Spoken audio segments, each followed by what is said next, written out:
할렐루야. 그리고 좋은 꽃을 달아주신 중고등부 또 우리 청년부께 감사드립니다. 우리나라 사람들은 보통 인사할 때 안녕하십니까라고 인사합니다. 이 인사는 오랜 세월 우리가 별로 안녕하지 못했던 그런 아픈 역사가 묻어 있습니다. 예전에는 주로 어떻게 인사했는지 아십니까? 먹는 문제로 가지고 진지 드셨습니까? 밥 먹었습니까? 라고 인사했습니다. 그만큼 밥을 굶는 사람들이 많았기에 사람들은 먹는 문제를 가지고 인사했던 것입니다. 반면에 이스라엘 사람들은 샬롬, 평화라고 인사합니다. 이스라엘은 지금도 전쟁 중에 있지만 세계의 화약고라고 불릴 정도로 세상 그 어떤 나라보다도 더 많은 전쟁에 시달려 왔습니다. 예수님께서 이 말씀을 하시는 당시의 이스라엘도 로마의 식민지 통치 아래에 있었습니다. 때문에 유대인들의 한결같은 소원이 있었다면 그것은 평화였습니다. 그래서 그들은 만나고 헤어질 때마다 샬롬이라고 평화를 기원하는 인사를 했던 것입니다. 그리고 평화를 염원하는 이스라엘 사람들은 그들의 수도를 예루살렘이라고, 그 뜻은 평화의 도성입니다. 평화의 도성이라고 불렀습니다. 그만큼 그들은 평화를 갈망하고 또 갈망했습니다. 오늘 본문에서 주님은 이 평화, 화평에 대해서 말씀하십니다. 화평은 히브리어로는 샬롬이고 헬라어로는 에이레네라고 하는데, 이 말은 하나님과 사람과의 관계에서 완전한 안정과 평화의 상태를 의미하는 단어입니다. 그런데 평화에 대한 또 하나의 개념이 있는데 그거는 로마나 팍스라고 하는 말입니다. 이것은 평화라는 말인데 이 말은 로마식 평화, 힘의 논리에 의한 평화를 말합니다. 원자탄을 만드는 사람들은 지금 세계가 평화를 유지하고 있는 것은 원자탄이 주는 평화라고 말하고 있습니다. 세계 열강들이 지구를 몇 개라도 파괴할 수 있는 수많은 원자탄을 만들어 놓고 핵전쟁이 일어나면 다 죽으니까 서로 눈치를 보며 전쟁을 자제하고 있는데 이것을 로마나 팍스의 평화라고 말합니다. 미국의 트럼프도 스스로 자기가 세계 평화를 만드는 사람이고 노벨 평화상을 받을 적격자라고 주장하지만 그가 말하는 평화도 로마나 팍스, 힘의 논리에 의한 평화입니다. 그러나 이것은 진정한 평화라기 하기보다는 원자탄이 만들어 놓은 평화, 힘의 논리에 의해 강제된 평화일 뿐입니다. 오늘 본문에서 주님은 화평하게 하는 자는 복이 있나니 그들이 하나님의 아들이라 일컬음을 받을 것이며라고 하셨습니다. 화평케 하는 자란 헬라어로 에이레네 포이오스인데 이 말은 평화를 실천하는 사람이란 뜻입니다. 영어로는 peacemaker, 평화를 만드는 사람이라고 번역하고 있습니다. 이 말은 단순히 평화를 추구하는 사람, 평화를 사랑하는 사람, 평화 예찬론자 정도의 뜻이 아니라 평화를 위해 능동적으로 행동하는 사람, 적극적으로 평화를 실천하는 사람, 평화를 만들어가는 사람을 의미합니다. 자, 그러면 화평케 하는 자는 어떤 사람이며 그들이 받는 복은 무엇일까요? 첫째로 하나님과의 화평. 평화하기 위해서 우리는 무엇보다도 먼저 하나님과 평화해야 합니다. 우리가 아무리 인간관계를 잘하고 사랑과 평화한다고 해도 하나님과 평화하지 않으면 절대로 평화하다고 할 수 없습니다. 원래 인류의 조상 아담은 하나님과 평화했습니다. 죄가 없던 시절 아담은 에덴 동산에서 하나님의 친구가 되어 교제하며 완벽한 평화를 누리고 살았습니다. 그러나 그가 하나님이 금지하신 선악과를 따먹고 죄를 짓자 에덴 동산에서 쫓겨나게 되었고 더 이상 하나님과 평화하지 못하고 하나님과 불화하고 하나님과 원수되고 말았습니다. 그리고 이것은 아담의 후손으로 태어난 모든 인류도 마찬가지였습니다. 그래서 깨어진 하나님과의 관계를 회복하고 다시 하나님과 평화하기 위해서 하나님의 아들 예수 그리스도께서 이 땅에 오신 것입니다. 이 땅에 오신 예수님은 십자가에서 죽으심으로 화목제물 되어 주셨습니다. 하나님과 인간 사이에 깨어진 화목의 다리를 다시 놓으셨습니다. 그래서 우리는 예수 믿음으로 예수를 통해서 죄의 문제를 해결하고 다시 하나님과 평화할 수 있는 것입니다. 그래서 로마서 5장 1절에서 그러므로 우리가 믿음으로 의롭다 하심을 받았으니 우리 주 예수 그리스도로 말미암아 하나님과 화평을 누리자고 했던 것입니다. 빌리 그레암 목사님이 이런 이야기를 한 적이 있습니다.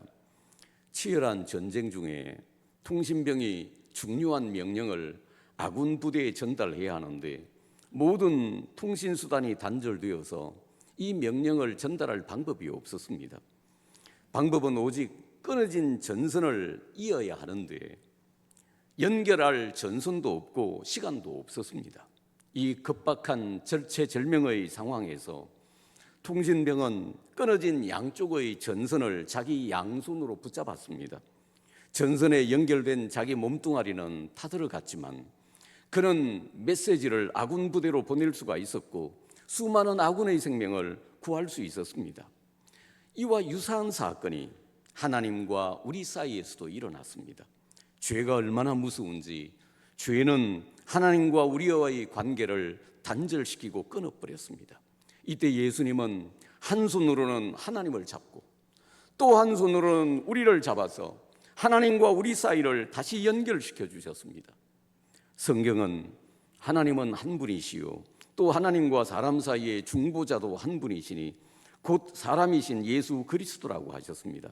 그래서 우리는 예수 그리스도를 통해서만이 하나님과 평화할 수 있는 것입니다. 그러므로 사랑하는 여러분, 진정한 평화를 위해서 먼저 하나님과 평화하십시오. 어떤 이유에서건 하나님과의 관계에 문제가 있고 막힘이 있다면 먼저 하나님과의 관계를 회복하는 것이 급선무입니다. 죄는 하나님과 원수 맺고 하나님과의 관계를 끊어버리는 무서운 힘이 있습니다. 그러나 예수님은 십자가에서 화목제물 되심으로 하나님과 우리 사이를 다시 연결시켜 주셨습니다.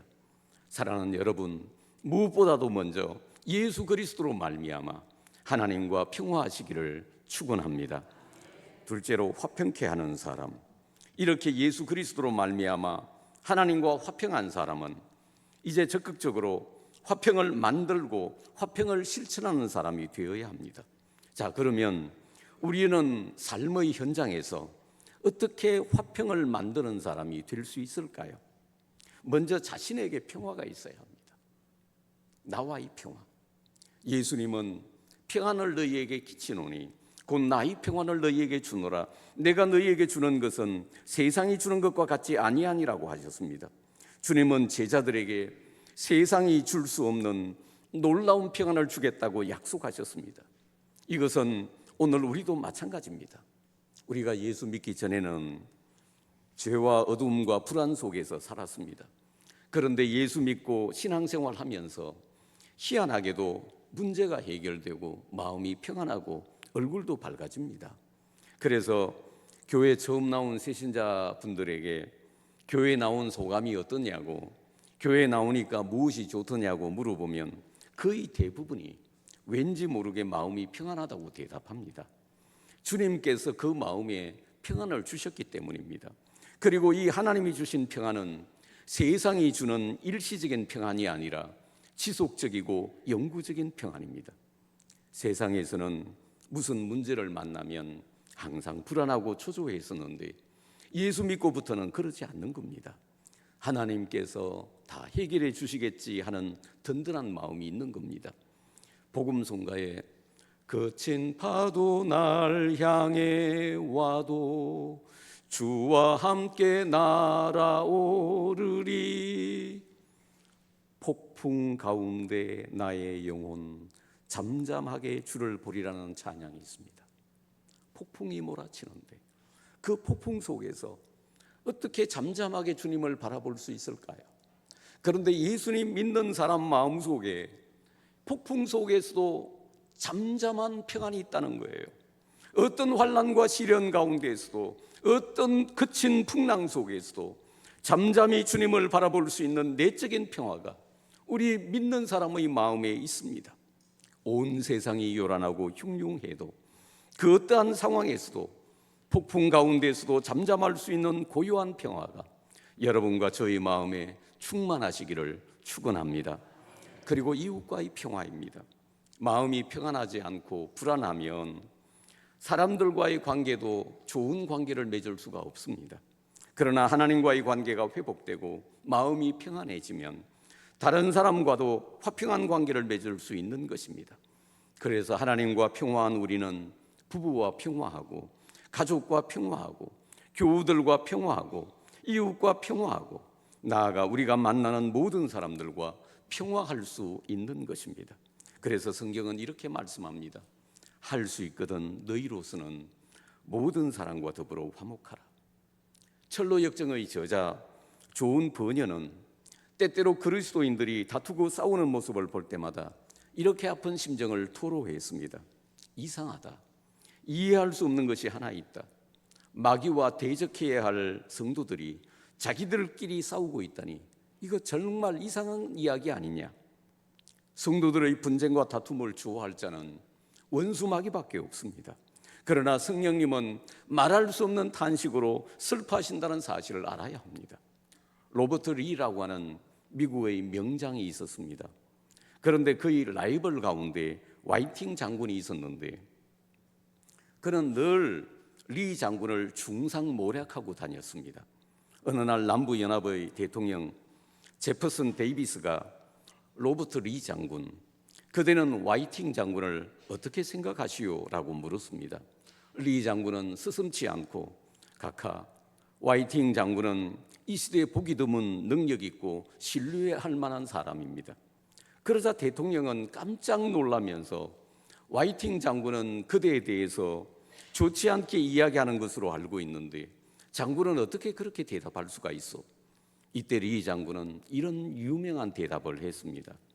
각하는 그 사람에 대한 저의 의견을 물으신 것이지 저에 대한 그 사람의 의견을 물으신 것이 아니지 않습니까? 사람들은 내가 좋아하지 않고 나와 반대편에 있는 사람의 말과 주장은 아예 들으려고도 하지 않고 무조건 반대하고 봅니다.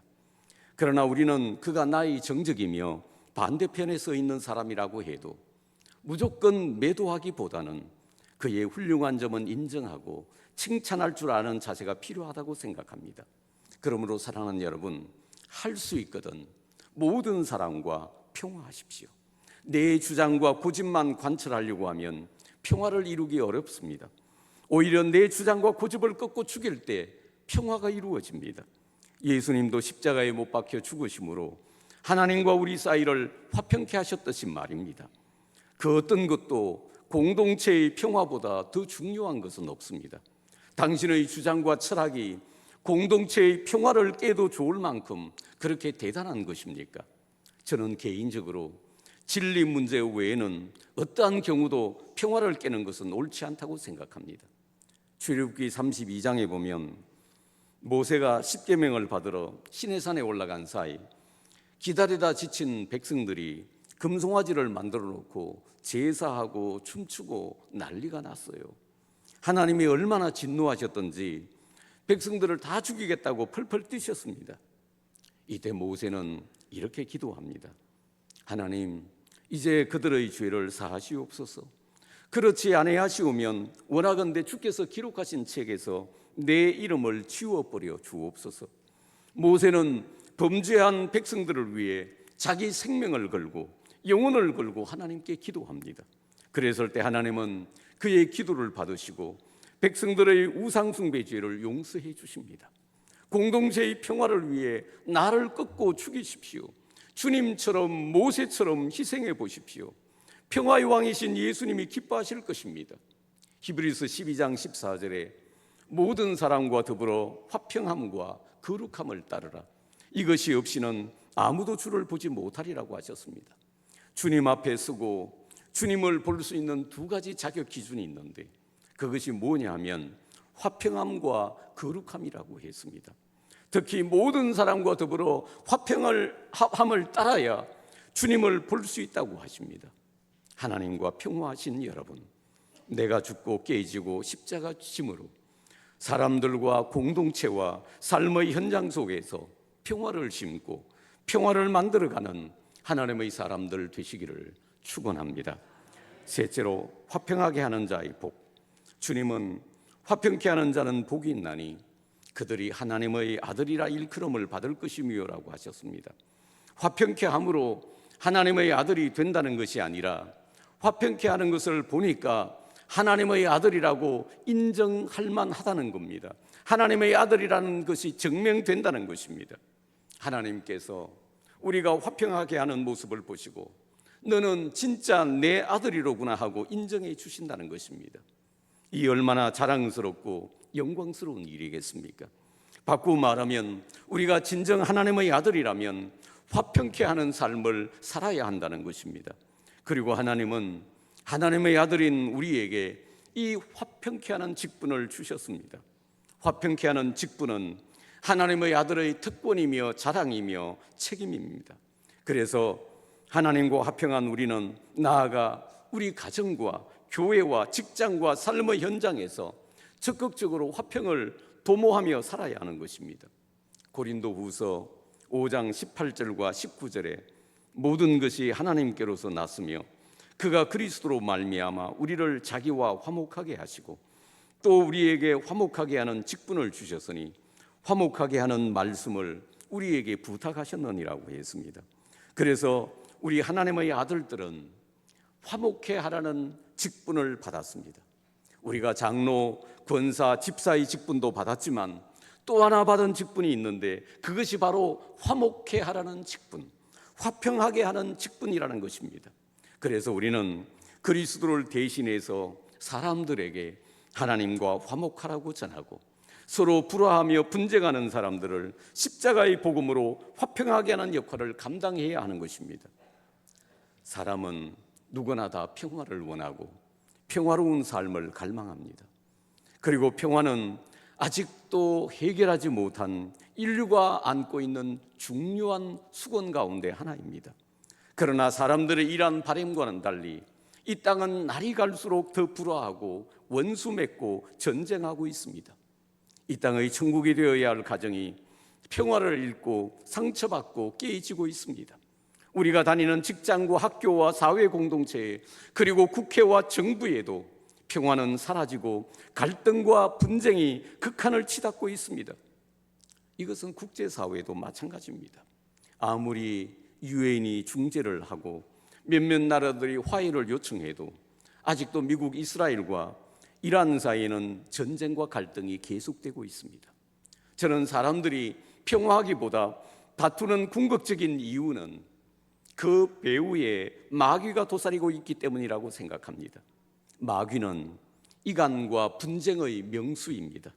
강대강이 부딪히면 깨지고 상처받고 피차 망할 수밖에 없습니다. 그래서 바울 사도는 갈라디아 5장 15절에서 만일 서로 물고 먹으면 피차 멸망할까 조심하라고 경고한 것입니다.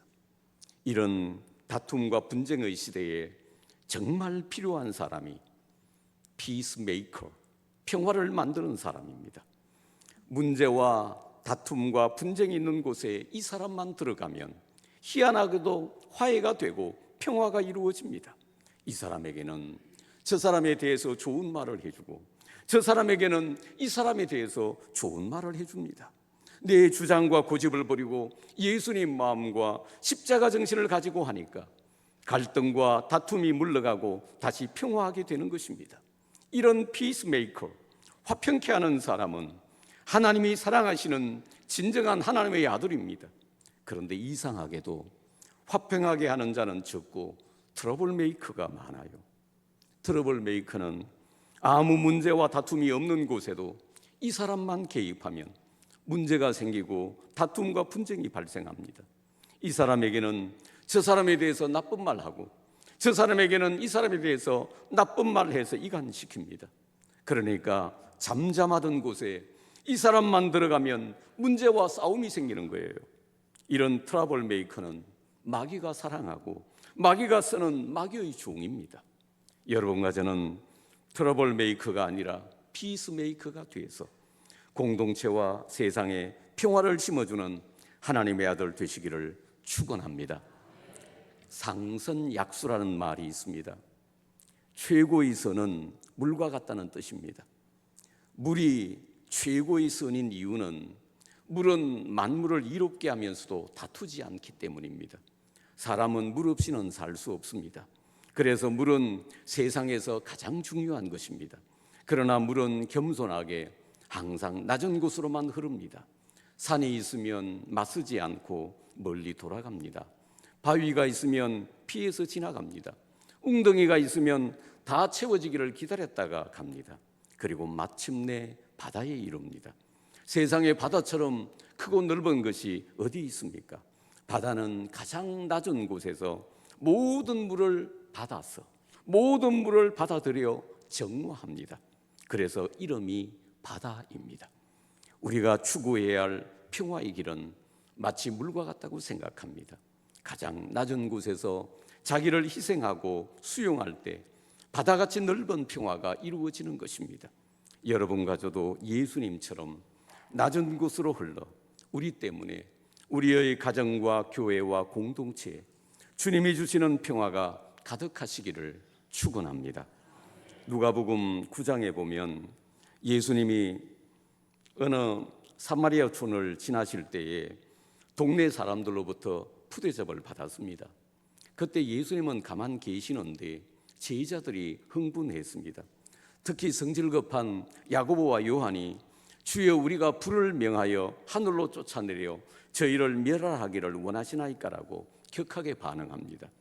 예수님이 푸대접을 받자 제자들이 분개한 것 자체는 잘못이라고 할 수 없습니다. 그러나 분노를 처리하는 방법, 열이 나자 흥분해서 불로 그들을 죽이겠다고 하는 그 방법이 옳지 않다는 것입니다. 기독교 역사에 보면 그리스도인들이 예수 이름으로 교회의 이름으로 범한 죄악들이 생각 외로 많습니다. 그 대표적인 것이 십자군 전쟁이 아닐까 생각합니다. 그들은 이슬람으로부터 성지를 탈환하기 위해서 일어났습니다. 좋은 목적을 가지고 봉기했습니다. 그러나 그들은 정오와 폭력이라는 잘못된 방법을 썼고 그 결과 수백 년 동안 유럽과 중동에 얼마나 큰 아픔과 상처를 입혔는지 모릅니다. 200년에 걸쳐 주님의 이름으로 자행된 십자군 전쟁으로 말미암아 유럽뿐만 아니라 중동의 수많은 가정이 파괴되고 이때부터 수많은 고아와 과부들이 생겨났습니다. 예수 이름을 가장 높이 외치던 시절이었지만 사실은 주님과 가장 멀리 떠나 있던 어두운 시절이 바로 이때였습니다. 그런데 수백 년 동안 교황으로부터 모든 그리스도인들이 정오와 흥분과 폭력에 사로잡혀 흥분하고 있을 때 고요하고 조용하게 평화를 위해 기도드린 한 사람이 있었습니다. 그는 아시시의 성자 프란시스였습니다. 그는 이렇게 기도했습니다. 주여 나를 평화의 도구로 써주소서. 미움이 있는 곳에 사랑을, 상처가 있는 곳에 용서를, 분열이 있는 곳에 일치를, 의혹이 있는 곳에 믿음을 심게 하소서. 주여 나를 평화의 도구로 써주소서. 오류가 있는 곳에 진리를, 절망이 있는 곳에 희망을, 어둠이 있는 곳에 광명을, 슬픔이 있는 곳에 기쁨을 심게 하소서. 위로받기보다는 위로하며, 이해받기보다는 이해하며, 사랑받기보다는 사랑하며, 자기를 온전히 줌으로써 영생을 얻기 때문이니 주여 나를 평화의 도구로 써주소서. 주님은 말씀하십니다. 원어에는 이렇게 되어 있습니다. 복이 있도다 화평하게 하는 자여, 그대들은 하나님의 아들이라 일컬음을 받을 것이다. 세상 사람들은 날이 갈수록 자기가 옳다고 주장하며 더 치열하게 분쟁하고 싸우고 있지만 우리는 하나님의 아들답게 우리의 삶의 현장에서 적극적으로 평화를 만드는 피스메이커가 되시기를 축원합니다. 특히 오늘은 어버이 주일입니다. 말세가 돼서 그런지 부모와 자식과의 관계가 예전 같지 않은 것 같습니다. 마음을 다해 부모님을 존중하고 공경하는 자식이 많지 않습니다. 그것은 부모와 자식과의 관계가 원만하지 않고 평화하지 않기 때문입니다. 세상에서 가장 가까운 사이인 부모님과 평화하지 않고 도대체 누구와 평화한단 말입니까? 당신의 가정에는 부모와 자식 간에 평화가 있습니까? 신뢰와 존중과 아름다운 교제가 있습니까? 우리가 여기까지 올 수 있었던 것은 하나님의 은혜와 부모님의 사랑과 희생 때문이 아니고 무엇이겠습니까? 이런 부모님의 맹목적이다시피 한 사랑과 희생과 믿음을 먹고 장성하여 어른이 된 우리는 이제 우리 부모님을 어떻게 대해야 할까요? 당신은 진정 부모님을 존중하고 공경하십니까? 우리 다 같이 아멘 하십시다. 우리를 기르고 양육하시느라 은혜에 늙어버리신 우리 아버지와 어머니의 은혜를 잊지 마시기를 바랍니다. 할 수만 있으면 부모님의 말씀을 순종하고 그들을 기쁘게 해 드리십시다. 무엇보다도 부모님을 존중하고 공경하는 마음을 회복하십시다. 그리고 그들의 자랑스러운 자식이 되십시다. 이것은 사람이 지켜야 할 인간적인 도리일 뿐만 아니라 신의 명령이요 신의 법입니다. 세상은 점점 이런 윤리와 도덕이 땅에 떨어지고 있지만 우리는 이런 세상 풍조를 본받아서는 안 되겠습니다. 우리는 이 시대의 윤리를 선도해야 할 하나님 믿는 사람이 아닙니까? 세상 사람들이 부모를 찾아보지도 않고 평화하지도 않고 무시하고 내몰라라 해도 우리는 보란듯이 더 부모님께 순종하고 공경하고 기쁘게 해드리십시다. 그러면 부모님과 우리 온 가족이 얼마나 행복하겠습니까? 혹 지금 부모님과의 관계가 서먹서먹하거나 끊어진 분들이 있다면 먼저 부모님과 평화하고 부모님과의 관계를 회복하십시오. 이것이 평화를 만드는 하나님의 아들이 가장 먼저 해야 할 일입니다.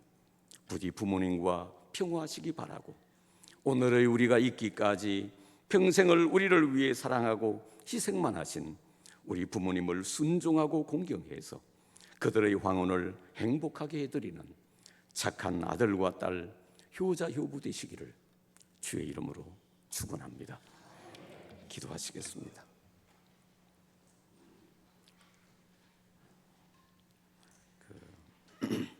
평화는 정말 인류의 수건이었습니다. 그런데 아직도 평화하지 못하고 있습니다. 사실은 우리가 어린 시절을 다 지냈습니다만 어린 시절보다도 오히려 시대가 흐르고 세월이 악해서 그런지 날이 갈수록 점점 더 세상은 악해지고 불화하는 것 같습니다. 당신의 마음에는 평화가 있습니까? 평화는 주님이 우리에게 주십니다. 주님의 십자가의 희생과 사랑으로 우리는 하나님과 평화할 수 있었습니다. 그리고 하나님과 평화한 우리는 이제 이웃과도 공동체에서도 평화할 수 있어야 합니다. 우리가 어느 곳에 가든지 그곳에서 평화를 만드는 사람이 되어야 합니다. 그럴 때 우리는 진정 하나님의 아들이라고 일컬음을 받을 수 있을 것입니다. 하나님의 아들이라면 진정으로 평화하는 사람이 되어야 합니다. 오늘은 특별히 어버이 주일입니다. 정말 우리 가령교회 성도들은 그런 분 안 계시는 줄 저는 알고 있습니다만 여러분 부모님과 평화하고 있습니까? 우리 부모님은 자식과 평화하십니까? 세상에서 가장 가까운 사이가 부모 자식 사이 아닙니까? 그런데 언제부턴가 부모와 자식 사이에 대화가 없습니다. 교제가 없습니다. 평화가 없습니다.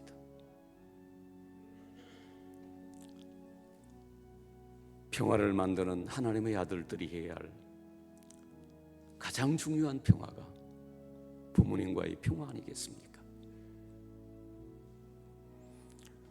그리고 우리를 위해서 지금까지 희생만 해오신 우리 부모님을 순종하고 공경하고 그들의 황혼을 행복하게 해드리는 것이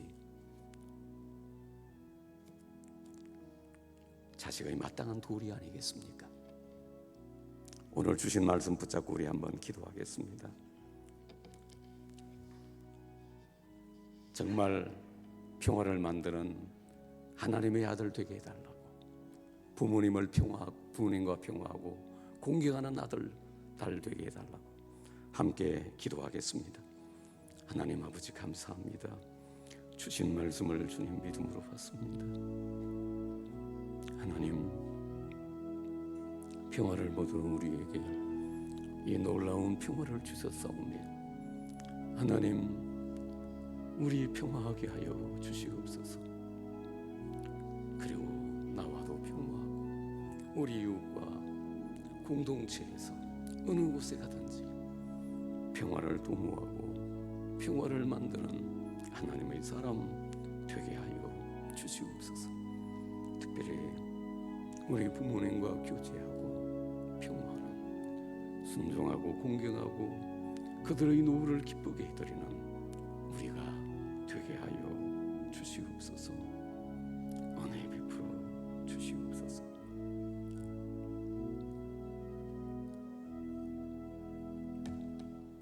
사랑하는 주님, 우리는 평화가 무엇인지 모르고 살았던 사람들입니다. 그런데 예수님께서는 하나님과 원수되어서 미워하고 싸우고 분쟁하는 우리에게 세상이 맛보지 못한 놀라운 평안을 안겨주셨습니다. 하나님과 평화하고 참된 평화를 얻은 우리, 이제 이 세상에서 평화의 사람으로 쓰여지게 하여 주시옵소서. 우리 가정에서, 교회에서, 직장에서, 공동체에서 어느 곳에서든지 평화를 만드는 하나님의 사람, 이 사람만 들어가면 그 공동체를 평화롭게 하는 하나님의 사람들 되게 하여 주시옵소서. 그리하여 정령 하나님의 아들이라고 일컬음을 받는, 하나님이 사랑하시고 하나님이 쓰시는 사람 되게 하여 주시옵소서. 오늘은 특별히 어버이 주일입니다. 하나님, 우리 가운데는 부모님이 이미 세상을 떠나신 분들 많이 있습니다. 위로해 주시옵고, 하나님, 우리 노인들과 어르신들을 공경하게 하시고, 또 우리 부모님과 평화할 수 있는 성도들 되게 하여 주시옵소서. 하나님께서 우리 마음속에 주신 이 평안으로 부모님을 평화롭게 하게 하시고, 부모님과 아름다운 사랑의 교제를 하게 하시고, 그들을 순종하고 공경하고 그들의 황혼을 행복하게 해드리는 복된 하나님의 자녀들 되게 하여 주시옵소서. 예수님 이름으로 기도하옵나이다. 아멘.